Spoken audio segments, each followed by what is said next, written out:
प्रधानमंत्री नरेंद्र मोदी ने गांधीनगर स्थित महात्मा मंदिर में करोड़ों रुपए की विकास परियोजनाओं का उद्घाटन और शिलान्यास किया। इस अवसर पर उन्होंने कहा कि आने वाले दिनों में देश को पर्यटन पर विशेष ध्यान देने की आवश्यकता है। प्रधानमंत्री ने गुजरात की सराहना करते हुए कहा कि यहाँ दुनिया की सबसे ऊंची प्रतिमा स्टैच्यू ऑफ यूनिटी मौजूद है, जो राज्य की प्रगति और पर्यटन क्षेत्र में योगदान का प्रतीक है। उन्होंने यह भी कहा कि भारत में विकास और पर्यटन की अपार संभावनाएं हैं। साथियों, आने वाले दिनों में टूरिज्म पर हमें बल देना चाहिए। गुजरात ने कमाल करके दिया है जी। कोई सोच सकता है कच्छ के रेगिस्तान में जहां कोई जाने का नाम नहीं लेता था, वहां आज जाने के लिए बुकिंग नहीं मिलता है। चीजों को बदला जा सकता है। दुनिया का सबसे बड़ा ऊंचा स्टैच्यू, ये अपने आप में अद्भुत है। मुझे बताया गया कि वडनगर में जो म्यूजियम बना है, कल मुझे एक यूके के एक सज्जन मिले थे, उन्होंने कहा कि मैं वडनगर का म्यूजियम देखने गया।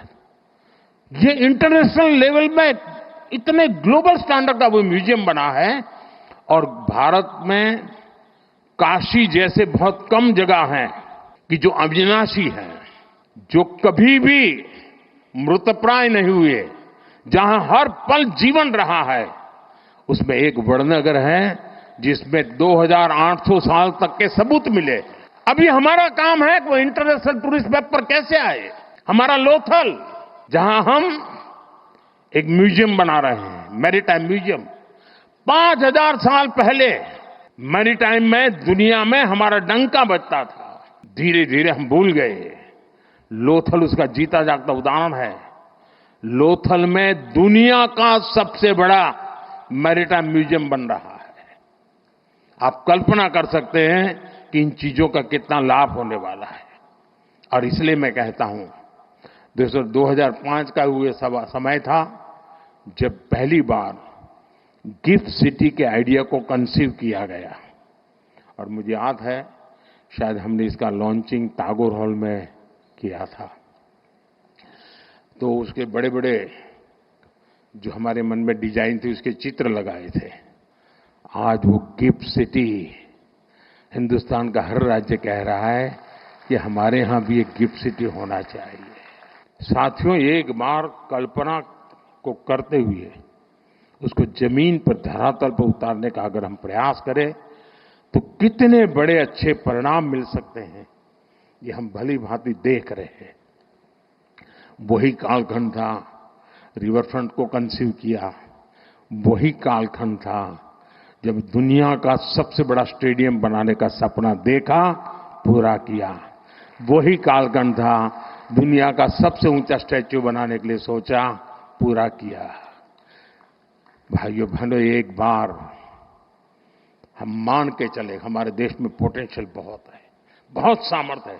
साथियों, मुझे पता नहीं क्यों निराशा जैसी चीज मेरे मन में आती नहीं है। मैं इतना आशावादी हूं, और मैं सामर्थ्य को देख पाता हूं जी। मैं दीवारों के उस पार देख सकता हूं, मेरे देश के सामर्थ्य को देख सकता हूं, मेरे देशवासियों के सामर्थ्य को देख सकता हूं, और इसी के भरोसे हम बहुत बड़ा बदलाव ला सकते हैं। और इसलिए आज मैं गुजरात सरकार का बहुत आभारी हूं कि आप मुझे यहां आने का मौका दिया है। कुछ ऐसी पुरानी बातें आज ताजा करने का मौका मिल गया। देखिए, आप विश्वास करिए दोस्तों, गुजरात की बहुत बड़ी जिम्मेवारी है। हम देने वाले लोग हैं, हमें देश को हमेशा देना चाहिए, और हम इतनी ऊंचाई पर गुजरात ले जाएं, इतनी ऊंचाई पर ले जाएं कि देशवासियों के लिए गुजरात काम आना चाहिए। दोस्तों, इस महान परंपरा को हमें आगे बढ़ाना चाहिए। मुझे विश्वास है गुजरात एक नए सामर्थ्य के साथ, अनेकविध नई कल्पनाओं के साथ, अनेकविध नए इनिशिएटिव के साथ आगे बढ़ेगा। 2047 के पहले विकसित राष्ट्र बना के रहेंगे और अपनी आंखों के सामने देख के जाएंगे। दोस्तों, इसी एक अपेक्षा के साथ मेरे साथ पूरी ताकत से बोलिए, भारत माता की, भारत माता की। राष्ट्र सर्वप्रथम